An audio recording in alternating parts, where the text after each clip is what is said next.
குருவின் தினம் ஒரு சுவடுகளில் தர்மத்தின் தலைவன் அப்படின்ற வார்த்தையை எடுத்துக்கலாங்க. இது யாருக்கெல்லாம் பொருந்தும் அப்படின்னு சொல்லும் பொழுது, ஒரு குருன்றவர் தர்மத்தையே நிலைநாட்டுறாரு அப்படின்னு சொன்னால் அவங்க எதை நிலைநாட்ட ஆசைப்படுறாங்கங்கிறதுக்கு தர்மம்ன்ற வார்த்தை தவம்ன்ற வார்த்தையாக இருந்தால், இந்த தவங்கிற வார்த்தைக்குள்ள அதை அவர்களே உருகொடுக்கின்றனர். அவர்களின் உருதிட்ட அனைத்தும் அவர்களின் சட்டத்திட்டத்தின்படியே அனைத்தும் இயக்கப்படுகின்றது. குரு எதனை சொல்ல விரும்புகின்றாரோ அதை உரைக்க விரும்புகின்ற தன்மையிலிருந்து அவர் ஒவ்வொருவருக்குள்ளும் புகுத்தி விட்டால், அந்த புகுந்த தன்மையும் அவர் எதை உரைக்க வந்தாரோ அதை முழுமைப்படுத்தி விட்டால் அங்கே அவர்கள் அனைவரும் அந்த தர்மத்திற்குள்ளாகிறாங்க.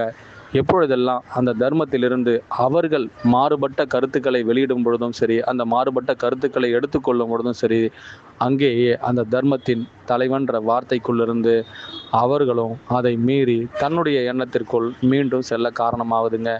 இங்கே தவத்தின் செல்வங்களாக இருக்கிற எல்லோருக்குமே எதையெல்லாம் தன் வாழ்வில் ஒரு போதனை என்று எடுத்துக்கொண்டு அதன்படி அவர்கள் இயங்கும் ஒவ்வொரு தருணத்திலும் அதை இயக்குபவரே தன்னுள் இருந்து இயக்கமாய் இயக்குகின்றார். இயக்கும் தன்மைக்குள் இயங்குபவர் யாரோ இயக்குபவரும் அவரே என்பதை இயங்கிக் கொண்டிருக்கும் நீ அதை புரிந்து கொண்டால் உன் இயக்கம் என் இயக்கம் அனைவருக்குள்ளும்.